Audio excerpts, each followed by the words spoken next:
Hi friends, welcome to Dharani Kitchen. எல்லாரும் நல்லா இருக்கீங்களா? நானும் நல்லா இருக்கேன்.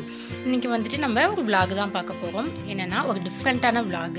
இதுல நான் வந்துட்டு லஞ்ச் ரொட்டீனை ஆட் பண்ணியிருக்கேன். வாங்க வீடியோக்குள்ள போகலாம். வீடியோ ஸ்கிப் பண்ணாம ஃபுல்லா பாருங்க. இன்னைக்கு நம்ம வந்துட்டு யூசுவலான vlog இல்லாம கொஞ்சம் டிஃபரண்டா பார்க்க போறோம். என்னன்னா ஃபர்ஸ்ட் மாடு குளிக்க வைக்க போறோம். அதுக்காக நான் வந்துட்டு வைக்கோல் கொஞ்சமா எடுத்துக்கிறேன். நம்ம வந்துட்டு மாடுக்கு வந்து வைக்கோல் தேய்ச்சி குளிக்காட்டினா தான் அதோட அழுக்கு அதெல்லாம் வரும். அதனால கொஞ்சமாக வைக்கோல் எடுத்துக்கிறேன். ஃபஸ்ட்டு நம்ம வந்து மாடை வந்து ஃபுல்லாக நனைச்சி விட்டுடலாம். இன்றைக்கி யார் யார் குளிக்காட்ட போகிறான்னா நம்ம தம்பி குட்டியும் சாஸ்னியும் சேர்ந்து தான் குளிக்க வைக்க போகிறாங்க. பாருங்கள் நீங்களே.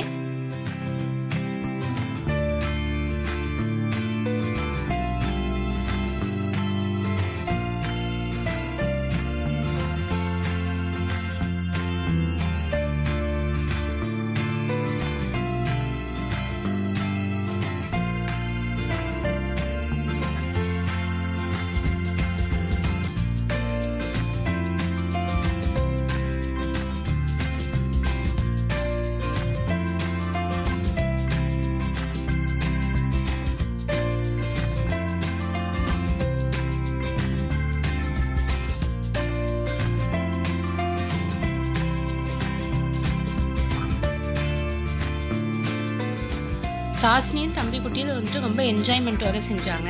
நீங்கள் வந்துட்டு வீட்டில் உள்ள குட்டீஸ்க்கு வந்துட்டு கொஞ்சம் கொஞ்சமாக இந்த மாதிரி வச்சு ஒர்க் கொடுத்தா தான் அவங்களுக்கும் வந்துட்டு இந்த லாக்டவுன் போர் இல்லாமல் அவங்களுக்கு கொஞ்சம் இன்ட்ரெஸ்ட்டாக அவங்களுக்கு கொஞ்சம் எக்ஸைட்மெண்ட்டாக இருக்கும். அதனால தான் நாங்கள் அது மாதிரி குட்டி குட்டி இதெல்லாம் வந்து என் தம்பி குட்டிகிட்டையும் சாஸ்னிட்டு விட்டுறது. மாடை நம்ம குளிக்க வச்சுட்டோம். இப்போ மாட்டுக்கு வந்துட்டு குங்குமம் தான் வைக்க போகிறோம். மாடு குளிக்க வச்சோன்னே நம்ம வந்துட்டு குங்குமம் வச்சிடணும். அப்போ தான் மாடு வந்துட்டு இன்னும் அழகாக தெரியும்.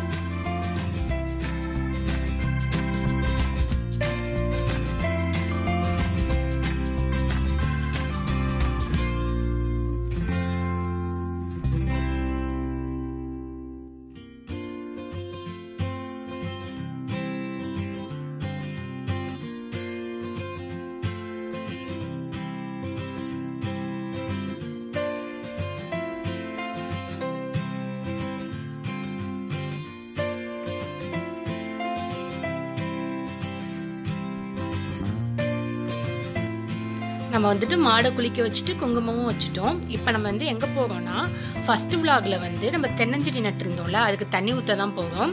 ஃபர்ஸ்ட் விலாகை நீங்கள் யாரும் மிஸ் பண்ணிட்டீங்கன்னா நான் லிங்க் டிஸ்கிரிப்ஷனில் தரேன். அதையும் போய் செக் பண்ணி பாருங்கள், சூப்பராக இருக்கும். 2 தென்னஞ்செடிக்கும் நம்ம வந்து தண்ணி ஊற்றியாச்சு. இப்போ நம்ம வந்து கொஞ்சம் நேரம் ரெஸ்ட் எடுத்துட்டு நம்ம வந்து லஞ்ச் ரொட்டீனை பார்க்கலாம். இந்த கிளிப்பு ரொம்ப அழகாக இருந்துச்சா, சரின்ட்டு இந்த கிளிப்பை ஆட் பண்ணியிருக்கேன் பாருங்கள். ஃபஸ்ட்டு நம்ம வந்து என்ன செய்ய போகிறோம்னா பருப்பு துவையல் தான் செய்ய போகிறோம். அதுக்கு நான் வந்துட்டு 1 கப்பு வந்து பருப்பு சேர்த்துருக்கேன். இது வந்து 100 கிராம் இருக்கும். இதனால நம்ம வந்து வறுத்து எடுத்துக்கலாம். பருப்போட வாசனை வர வரை நல்லா வறுத்து எடுத்துக்கணும். எண்ணெயெல்லாம் ஊற்றக்கூடாது. எண்ணெயெல்லாம் ஊற்றாமல் நல்லா ஃப்ரை பேனில் வறுத்து எடுத்துப்போம்.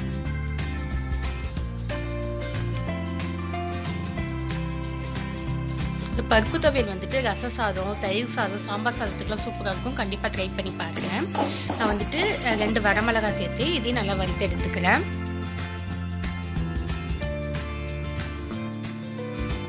பருப்பும் வரமிளகாயும் நல்லா வறுப்பட்டுட்டு பாருங்கள், லைட்டாக கலர் சேஞ்ச் ஆகிருக்கு. இதை வந்து நான் ஒரு பாத்திரத்துக்கு மாற்றிக்கிறேன். அதோட கொஞ்சமாக உப்பு சேர்த்துட்டு 2 பல்லு பூண்டு வச்சு அரைச்சி எடுத்துக்கலாம். நெக்ஸ்ட்டு வந்துட்டு நம்ம என்ன பார்க்க போகிறோம்னா எக் பொடி மாஸ் தான் செய்ய போகிறோம்.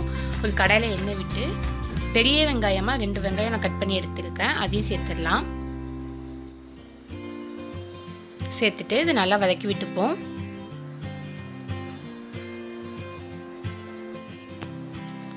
வெங்காயம் நல்லா வந்துட்டு கண்ணாடி பதம்னு சொல்லுவாங்களா, அந்த அளவுக்கு நல்லா வதங்கணும். அப்போ தான் வந்துட்டு பொடி மாஸுக்கு நல்லாயிருக்கும். அதோட 1/4 டீஸ்பூன் மஞ்சத்தூள், உப்பு சுவைக்கேற்ப சேர்த்து இதையும் நல்லா வதக்கி விட்டுக்கலாம். பாருங்க வெங்காயம் பார்க்கக்குள்ளே எவ்வளோ கலர்ஃபுல்லாக இருக்குன்னு. ஏற்கனவே சேனலில் எக்கை வச்சு நிறைய ரெசிபிஸ் போட்டிருக்கோம். நான் லிங்க்கை டிஸ்கிரிப்ஷனில் தரேன். அதையும் போய் செக் பண்ணி பாருங்கள். இப்போ நான் வந்துட்டு 2 முட்டையை உடச்சி ஊற்றிக்கிறேன். எனக்கு வந்துட்டு நாட்டுக்கோழி முட்டை தான் எடுத்திருக்கேன். இதையும் நல்லா நம்ம கலந்து விட்டுப்போம். நார்மல் முட்டையோட நாட்டுக்கோழி முட்டையில் வந்துட்டு ஹெல்த் பெனிஃபிட்ஸ் அதிகமாக இருக்குது. நாட்டுக்கோழி முட்டை கிடச்சிச்சின்னா கண்டிப்பாக நீங்கள் எல்லாருமே ஃபுல்லாக சேர்த்துக்கோங்க. இதனால் நான் வதக்கி விட்டுட்டேன். இப்போ வந்துட்டு ஒரு 1/4 டீஸ்பூன் வந்து பெப்பர் சேர்த்துக்கிறேன். சேர்த்துட்டு இதையும் நல்லா மிக்ஸ் பண்ணி விட்டுடலாம். நம்மளோட எக் பொடி மாஸ் ரெடி ஆகிட்டு நான் வந்துட்டு சாதமும் வடித்து எடுத்துட்டேன். ஒரு பிளேட்டில் வந்துட்டு நான் வந்து ரைஸ் வச்சுக்கிறேன். நம்ம வந்து பருப்பு துவையை அரைச்சி எடுத்துட்டோம் பாருங்கள். தண்ணி ஊற்றக்கூடாது, இந்த அளவுக்கு நல்லா திக்காக அரைச்சி எடுத்துக்கணும். அப்போ தான் வந்துட்டு நல்லாயிருக்கும். அப்புறம் வந்து எக் பொடி மாஸ், இது வந்துட்டு இம்யூனிட்டி கெயின் ரசம். இந்த ரசம் வந்துட்டு நம்ம சேனலில் ஏற்கனவே நான் போட்டிருக்கேன், லிங்க் டிஸ்கிரிப்ஷனில் தரேன். இது ரொம்ப டேஸ்ட்டாக இருக்கும். யூஸ்வலான ரசம் மாதிரி இருக்காது. இது ரொம்ப ஹெல்த் பெனிஃபிட் அதிகமாகவும் இருக்குது, நல்லா டேஸ்ட்டாகவும் இருக்கும். கண்டிப்பாக ட்ரை பண்ணி பாருங்கள். அவ்வளோதான் ஃப்ரெண்ட்ஸ், நம்மளோட விலாக் இதோட முடியுது. இந்த விலாக் பிடிச்சிருந்துச்சுன்னா லைக் பண்ணுங்கள், ஷேர் பண்ணுங்கள், சப்ஸ்கிரைப் பண்ணுங்கள். உங்களோட லாக்டவுனில் எப்படி போகுது அப்படின்னு சொல்லிட்டு கீழே கமெண்ட் பண்ணுங்கள். வேறு ஒரு வீடியோவில் பார்க்கலாம். பாய்.